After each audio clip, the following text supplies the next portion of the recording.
சமையல். இன்றைக்கி நம்ம சமையலில் என்ன ரெசிபி செய்யலாங்கன்னா, நான் வெண்பூசணி வச்சு தான் ஒரு மோர் குழம்பு செய்ய போகிறேங்க. அது வந்து அந்த மோர் குழம்புல வந்து பூசணிக்காய் இல்லாமல் நான் வெண்டைக்காய், இது மாதிரி கத்திரிக்காய், நம்ம என்ன காய் பிடிச்சதோ அது மாதிரி காய் போட்டும் கூட நம்ம செய்யலாம். இதுக்கு கூட வந்து நம்ம பொரியலோ வறுவலோ வச்சு சாப்பிட்டா செம்ம டேஸ்ட்டாக இருக்கும். வாங்க எப்படி செய்யலான்னு பார்க்கலாம். இதுக்கு வந்து நான் பூசணிக்காய் எடுத்திருக்கேன்.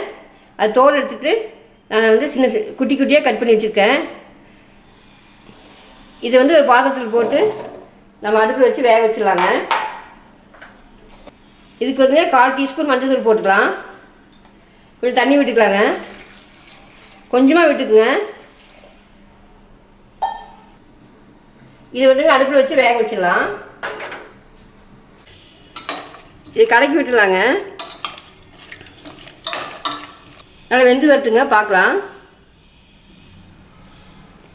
காய் வெந்து வரட்டுங்க. நம்ம அதுக்குள்ளே வந்து இந்த குழம்புக்கு தேவையான தேங்காய் விழுதுமே தயிருமே நம்ம கடைஞ்சி எடுத்துகிட்டு வந்துடலாம். முதல்ல தேங்காய் விழுது அரைக்கிறதுக்கு ஒரு மிக்ஸி ஜார் எடுத்து அதில் வந்துங்க 1 கப் தேங்காய் எடுத்துருக்கேன். அதை போட்டுக்கலாம். 2 பச்சை மிளகாய் போட்டுக்கலாங்க. சின்ன துண்டு இஞ்சி போட்டுக்கலாம். 1 ஸ்பூன் சீரகம் போட்டுக்கலாங்க. நம்ம இதுக்கு முன்னாடியே துவரம்பருப்பு 1 ஸ்பூன், 1/2 ஸ்பூனு பச்சரிசிங்க போட்டு 1 மணி நேரம் ஊற வச்சுருக்குறேன். இதையும் வந்து நம்ம இதில் கலந்துக்கலாம்.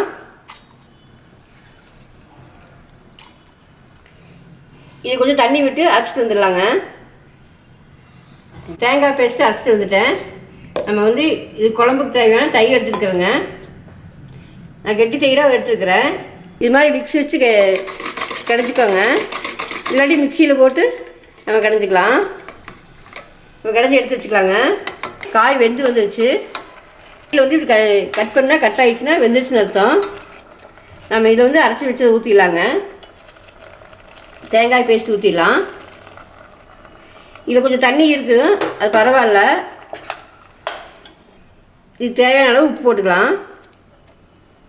கொஞ்சம் கெட்டியாக இருக்குதுங்க. நான் வந்து மிக்ஸி ஜாரில் தேங்காய் அரைச்சும் இல்லைங்களா, அந்த தண்ணி இருக்குது, அதை கொஞ்சம் ஊற்றிடுறேன்.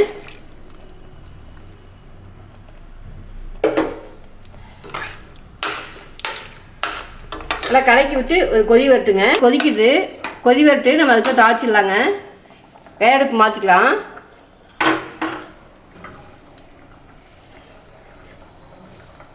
தேங்காய் எண்ணெய் ஊற்றிக்கலாங்க.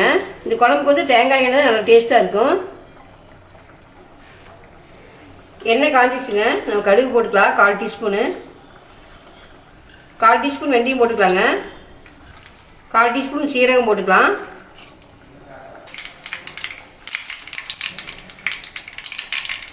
கடுகு சீரகம்லாம் பொரிஞ்சிச்சு. நம்ம 2-3 வரமிளகாய் வந்து கிள்ளி வச்சுருக்கேன், அதை போட்டுக்கலாம். கொஞ்சம் பெருங்காயம் போட்டுக்கலாங்க. கொஞ்சம் மணமாக இருக்குது பெருங்காயம். நீங்கள் கட்டி பெருங்காயம் இருந்ததுன்னா நீங்கள் தேங்காய் அரைக்கிறப்ப போட்டுக்கலாம். 2 கொத்து கருவேப்பிலை போட்டுக்கலாங்க. கொஞ்சம் சின்ன வெங்காயம் வந்து நான் 2ஆக கட் பண்ணி வச்சுருக்கேன். நீங்கள் வேணும்னா போட்டுக்கோங்க, அது உங்கள் ஆப்ஷன். சின்ன வெங்காயம் மட்டும் கொஞ்சம் நல்லா தான் இருக்கும்.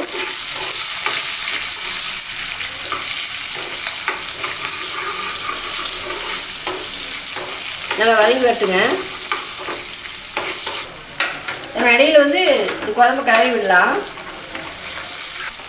வதங்கிடுச்சு. வெங்காயம் வந்து பாதி வதங்கினா போதுங்க, ரொம்ப வதக்க வேண்டாம். நம்ம எடுத்து கொட்டிடலாம் குழம்புல.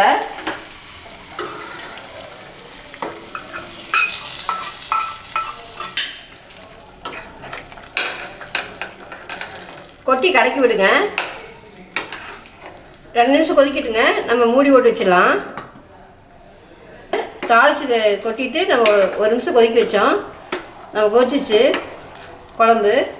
நம்ம வந்து நீ அடுப்பை ஆஃப் பண்ணிடலாம். ஆஃப் பண்ணிவிட்டு நம்ம மோர் ஊற்றிக்கலாங்க.